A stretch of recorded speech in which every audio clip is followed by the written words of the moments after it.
We're continuing Sleep Week now with the foods and drinks that create sleep issues with Dr. Wendy Bazilian. Welcome back. Thank you. Dr. Wendy, basically everything we like to indulge in, we should not have before bed, including water? Well, let's talk through this, because what we want to do today is actually identify some triggers so you can identify for yourself how to sleep better. Caffeine's a no-go. I have a great article for you about all the things you can do and eat, but today we are going to focus on some of the triggers. Because, you know, sleep, you're doing this all week, but sleep can impact for the better and the negative energy, blood sugar, appetite, stress, mood, immune system, disease risk, so many things, and we spend a third of our life doing it. So it's important. Leading off with the usual suspect, caffeine. The thing that gives us pep in our step in the morning gives pep to the pillow at night. It's a problem. And many of us are consuming caffeine far into the day, and we don't recognize it as a trigger sometimes. What time should we cut off the caffeine? Well, this is individual, but keep in mind this. The half-life of caffeine is 5 hours. So it can be longer, but that's the half-life. That's how long it takes for half of the caffeine to be out of your body. So some people, the cutoff really has to be around noon, 11 a.m., and it's personal. Keep in mind also that coffee, tea, the real tea, you know, green tea and black tea, energy drinks, chocolate, certain medicines have caffeine, and even decaf coffee has up to 3% caffeine. Oh, so decaf is not necessarily... Yeah, so keep in mind that. And if you're at a restaurant, sometimes decaf can be, you know... What if it's a little cappuccino? Yeah, that's cappuccino. Well, you know what? This is all about evaluating your own triggers and how much you value your sleep. So next, tea. Herbal teas are great for sleep most of the time, but peppermint is the exception. Peppermint tea actually is a stimulant, and especially, and many of us suffer from heartburn occasionally or reflux, that can aggravate. Oh, I thought it was soothing. Well, I thought it was soothing and calming. During the day, it's great. During the evening, it's something to pay attention to. What about mint? Other types of tea, but if it has menthol, the mint family, peppermint in particular. Wow, there we go. That's why you're here. What's next? One of the most important things you can do during the day is hydrate. Day being the operative word. So a lot of us are trying to get our hydration in during the day, and it really should happen then. If you want to get enough and not too late, because as you both mentioned earlier this week, too much water late in the day will send you zombie walking in the middle of the night to the bathroom. So what's the half-life of water? Well, it all depends, but it does process pretty quickly. And so the way that you're taking it, you know, you said with your supplements, a little bit, a little glug, stopping 2 to 3 hours before bed. Got it.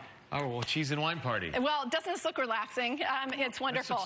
The point here is about alcohol first, and then there's a side point as well. Alcohol will help you fall asleep quickly, but not stay. Very interrupted sleep. Yeah, it's the type that makes active dreaming, lots of flipping and flopping during the night. It's very upset and this looks like your sleep. bedside table. Well, this also has tyramine, and so red wine and aged cheeses have tyramine, which actually can produce norepinephrine, which is a stimulant which can raise your heart rate and your blood pressure. So if you're choosing alcohol, you might take a look at the humble cheese, but not all cheeses. The aged cheeses in particular. The humbly aged cheese? Tyramine.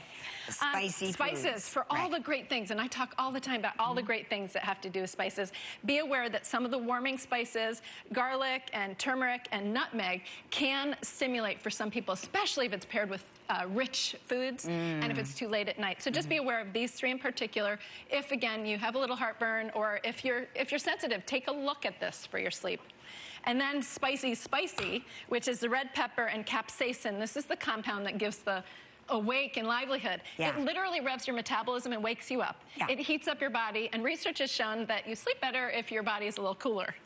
So be aware of that and when it fits, and use it to your advantage. This looks perfect. Not a cheeseburger and fries. Again. It's like a nice patty. I think that's cheddar. Marie styled this so beautifully. Make this a daytime food. You know, fatty foods actually make for less calm, less restorative sleep, and it actually becomes more fragmented, your sleep, when you have fatty foods during the night.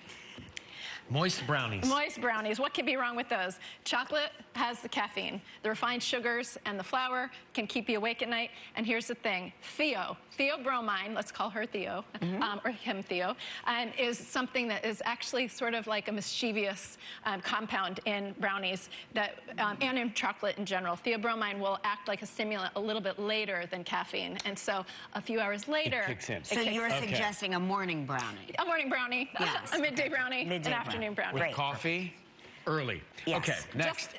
Too full much entree. Yeah, this is a beautiful, healthy meal, but it's too much. Too much food, too close to bedtime, harder sleep, Can't disrupted. digest. Got it. Okay. This is a great one. This is glutamate. Forms of glutamate that give the yum into food, umami, shiitake mushrooms, but not button mushrooms. The aged cheeses like Roquefort, deli cheeses, and fish sauce, oyster sauce, soy sauce, they have glutamate, which actually excites your neurons. It wakes you up. It wakes up your appetite, wakes you up at night as well. This is our college dorm.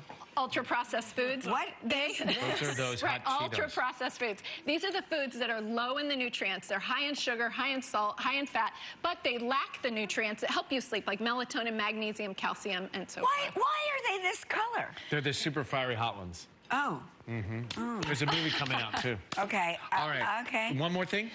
Over-the-counter medicines, just be aware of that. You've gotten some advice on this. Some of them have caffeine. They're used for periodic and short-term use. For sounder sleep, you can be rest assured that these are some good tips that you can follow. Well, it's early. We can have a snack right now, right? KellyRyan.com for all that information. Dr. Wendy, always a pleasure to have you.